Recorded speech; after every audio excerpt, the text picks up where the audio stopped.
Welcome viewers, কেমন আছেন আপনারা সবাই? আশা করি আপনারা প্রত্যেকে ভালোই আছেন। তো ফ্রেন্ডস, আমি সুব্রত আর আপনারা দেখছেন আমাদের ইউটিউব চ্যানেল এসকেকে ওয়ার্ল্ড। তো ফ্রেন্ডস, বিরোধীদের প্রচণ্ড চাপ সত্ত্বেও আমাদের প্রধানমন্ত্রী শ্রী নরেন্দ্র মোদী এক ইঞ্চিও নড়লেন না তার নিজের জায়গা থেকে।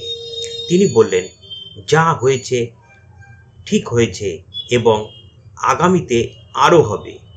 সেনাদেরকে তিনি সম্পূর্ণ স্বাধীনতা দিলেন এবং তিনি বললেন, সেনা যা ঠিক করবে সেটাই হবে। তো ফ্রেন্ডস, আজকের ভিডিওতে আমরা ঠিক এটা নিয়েই আলোচনা করব।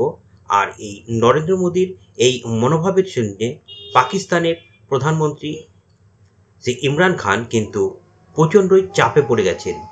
আর পাকিস্তানের এই মুহূর্তে কি অবস্থা সেটাই আজকের ভিডিওতে আমি আপনাদেরকে জানাচ্ছি। তো ফ্রেন্ডস, চলুন শুরু করব আজকের ভিডিওটি। আর ভিডিওটি শুরু করবার আগে এখনও যদি আপনারা আমাদের চ্যানেল এসকেকে ওয়ার্ল্ডকে সাবস্ক্রাইব না করে থাকেন, তাহলে অবশ্যই আপনারা আমাদের চ্যানেল এসকেকে ওয়ার্ল্ডকে সাবস্ক্রাইব করুন। আর সাবস্ক্রাইব হয়ে যাওয়ার পর বেল আইকনকে অবশ্যই ট্যাপ করবেন, যাতে নতুন ভিডিওর নোটিফিকেশন আপনি সবার আগে পেয়ে যান। তো ফ্রেন্ডস, চলুন দেরি না করে শুরু করি আজকের ভিডিওটি। পাকিস্তানে যে খবর, সেই খবর অনুযায়ী দেখুন, এখানে একটি নিউজ বলা হয়েছে যে করাচিতে জারি করা হয়েছে জরুরি অবস্থা। রাতভর ব্ল্যাকআউটের পর কি পরিস্থিতি পাকিস্তানের? এক সর্বভারতীয় সংবাদ মাধ্যম থেকে সেই খবর অনুযায়ী বুধবার রাতেই পাকিস্তানের করাচিতে জরুরি অবস্থার মতন পরিস্থিতি তৈরি হয়ে গেছে। একটি বিজ্ঞপ্তি প্রকাশ করে বলা হয়েছে ইমরান প্রশাসনের পক্ষ থেকে। সেখানে দেখা গিয়েছে যে বুধবার গোটা রাত সেখানটা ব্ল্যাক আউট ছিল। ইন্ডিয়ার ফাইটার প্ল্যান যে কোনো সময় সেখানে অ্যাটাক করতে পারে, সেই ভেবেই হয়তো ব্ল্যাক আউট করা হয়েছিল। পাশাপাশি সেখানে হাই অ্যালার্ট জারি করা হয়েছে ইমরান খানের দেশের একাধিক জায়গায়। ইমরান খানের দেশ এখন ভয়ে কাঁপছে থরথর করে। কি পরিস্থিতি পাকিস্তানের? ভারতীয় বায়ুসেনার উইনিং কমান্ডার অভিনন্দন বর্তমান এখন পাকিস্তানের কবজায়। ভারতের দাবি তাকে ফিরিয়ে আনা হোক। গোটা দেশ এখন খুঁজছে। একদিকে সেনারা 3 বাহিনীর প্রধানের সঙ্গে বৈঠক করছেন প্রধানমন্ত্রী থেকে প্রতিরক্ষামন্ত্রী। একদিকে প্রতিবেশী রাষ্ট্র পাকিস্তান করাচির জরুরি অবস্থা জারি হয়েছে। বুধবার গোটা রাত করাচি ছিল একদম ব্ল্যাক আউট, অর্থাৎ করাচিকে আর ওপর থেকে যাতে দেখা না যায় সেই জন্য গোটা করাচিকে ব্ল্যাক আউট করে রাখা হয়েছিল বুধবার দিন সারা রাত। তো ফ্রেন্ডস, আপনাদের কি মনে হয় যে শুধুমাত্র ব্ল্যাক আউট করে রাখলেই আর সেখানকার আমাদের ইন্ডিয়ান আর্মি সেখানে গিয়ে আর কোনো রকম বোম্বিং করতে পারবে না?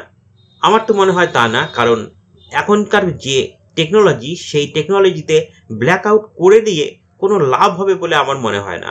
এই ব্যাপারে আপনাদের কি মতামত সেটা কিন্তু অবশ্যই ভিডিও কমেন্ট বক্সে লিখুন। সেখানকার অবস্থার জরুরি বৈঠক করে তারা কি কি জানিয়েছে সেটাই এখন আমি আপনাদেরকে বলছি। তো পাক প্রশাসনে একটি বিজ্ঞপ্তি প্রকাশ করে জানিয়েছে যে আপাতকালীন পরিস্থিতিতে বেশ কিছু এমন পদক্ষেপ নেওয়া হবে যা এক্ষুনি লাগু করা প্রয়োজন। এরপরে বিজ্ঞপ্তিতে লেখা থাকে যে সমস্ত দমকল, পাম্প, ডাম্পার নিয়ে যেন প্রস্তুত থাকে সমস্ত কাউন্সিল। সাইরেনও প্রস্তুত রাখা হয়েছে এবং নির্দেশ দেওয়া হয়েছে যে কোনো মুহূর্তে বাজতে পারে সাইরেন। আচমকাই পাকিস্তানের খাইবার পাখতুনখোয়াতে যে জারি করা হয়েছে হাই অ্যালার্ট। এছাড়াও সে দেশের বিভিন্ন জায়গায় প্রশাসনকে সতর্ক করে রাখা হয়েছে। পুলওয়ামার পরবর্তী পর্যায়ে যেভাবে ভারত ও পাকিস্তান এর মতন দুটি দেশে উত্তেজনা বাড়ছে, তাতে রীতিমতো প্রাসঙ্গিক হয়ে পড়েছে পাকিস্তানের এইসব পদক্ষেপ, কারণ যে কোনো মুহূর্তে হয়তো যুদ্ধ লেগে যেতে পারে। এছাড়াও ভারতের হয়ে আমেরিকা কিন্তু ভারতের পাশে আছে বলে জানিয়েছে। তো ফ্রেন্ডস, এখানে দেখুন, এখানে বলা হয়েছে যে বিশ্বের সন্ত্রাসবাদী মাসুদ আজহারকে ঘোষণা ভারতের পাশে আমেরিকা, ব্রিটেন এবং ফ্রান্স, অর্থাৎ আমাদের বিশ্বের সবচাইতে বড় যেসব শক্তি রয়েছে তাদের মধ্যে আমেরিকা, ব্রিটেন এবং ফ্রান্স তারা ঘোষণা করেছে যে মাসুদ আজহারের মতন একজন বড় সন্ত্রাসবাদীকে দমন করবার জন্য এইসব বড় বড় রাষ্ট্রগুলো কিন্তু ভারতের পাশেই রয়েছে।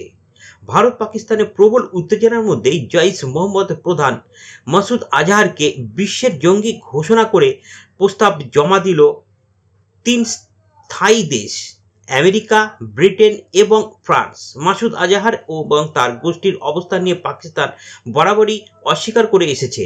সূত্রের খবর অনুযায়ী আমেরিকা, ব্রিটেন এবং ফ্রান্স পেশ করা প্রস্তাব জারি করে পাশ করা হয়েছে এবং তাহলে পাকিস্তান ভিত্তিক জঙ্গি সংগঠন জৈশ মোহাম্মদ কিন্তু তার প্রধান মাসুদ আজহারের গায়ে রাষ্ট্রসংঘের বিশ্বের সন্ত্রাসবাদী তাকমা লেগে যাবে আর তার ফলস্বরূপ হবে বিশ্বব্যাপী চলাচলে নিষেধাজ্ঞা জারি। সম্পত্তির পাশাপাশি অস্ত্র সংগ্রহের জারি হবে নিষেধাজ্ঞা।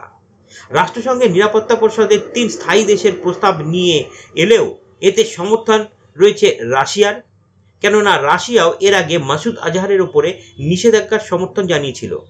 এই মুহূর্তে বিশ্বের চোখ রয়েছে একমাত্র চীনের উপরে। চীন এর আগেও একই ধরনের প্রস্তাবের বিরোধিতা করে এসেছে। নিয়ম অনুযায়ী নিরাপত্তা পরিষদ 3 দেশের এই প্রস্তাব 10টি কার্যকারী দিনের মধ্যেই বিবেচনা করতে হবে। চীন কি এবার মাসুদ আজহারকে টেরোরিস্ট ঘোষণা করবে বা সন্ত্রাসবাদী ঘোষণা করবে? আর তারা যদি না করে তাহলে এর এগেনস্টে ভারতের কি প্রস্তাব নেওয়া হয় সেটা কিন্তু অবশ্যই জানাতে হবে। আর আজ এ পর্যন্তই, আবার দেখা হচ্ছে আপনাদের সঙ্গে নতুন একটি ভিডিও নিয়ে।